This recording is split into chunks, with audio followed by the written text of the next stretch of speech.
90s. Ooh, all right. Thank you, Justin. Film critic Josh Bell is here for the Bell Breakdown. We have 2 new movies opening up. Yes. We're starting off with a scary one, so I know nothing about it. It's all on you, The Nun. Scary movies, not your thing. Not my thing. Fair but that's enough. okay. Lots of people love them. They do, and especially the Conjuring universe. This is maybe the second most popular movie universe after the Marvel universe. Okay. So we had The Conjuring, and we had The Conjuring 2, we had the Annabelle movies with the doll, and now there's a third one coming. But now, before we get the next Annabelle, we have The Nun, and this is a sort of can't wait for that one. Demonic nun, oh, good. All right. Possessed clergy person who appeared in The Conjuring 2 and is now getting an origin story of sorts set in the 1950s. And even the clips are giving you nightmares, it sounds like.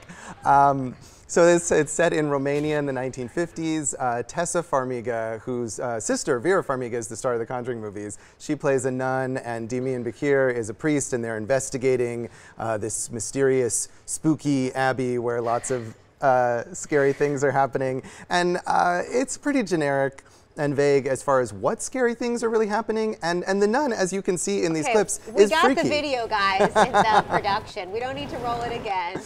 It's some good atmosphere, even though the story is kind of lacking. If you like the Conjuring movies, this isn't as good as those, or even as good as the last Annabelle, but if you just want a few basic frights, it has that. Obviously, you are going to stay far away from it.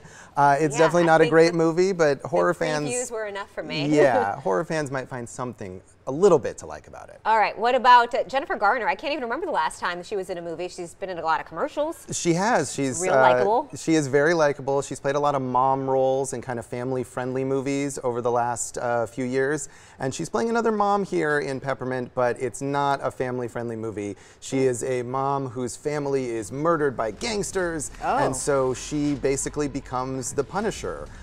She spends years training and becoming very agile and muscular, and sets out for vengeance against the people who killed her family, as well as their bosses and people who've enabled them. So it's just Jennifer Garner shooting a bunch of people for 90 minutes, pretty much. Surprising for her. That's the only reason I'm laughing. That's not what I would expect her to be in. She got her start on Alias, if you remember, which was a spy show where she did a lot of action and stunts.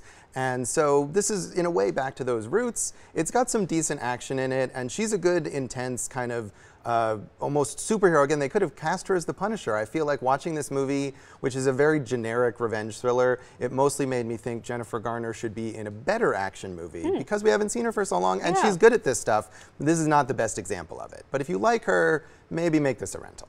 All right. Thank you, Josh Bell.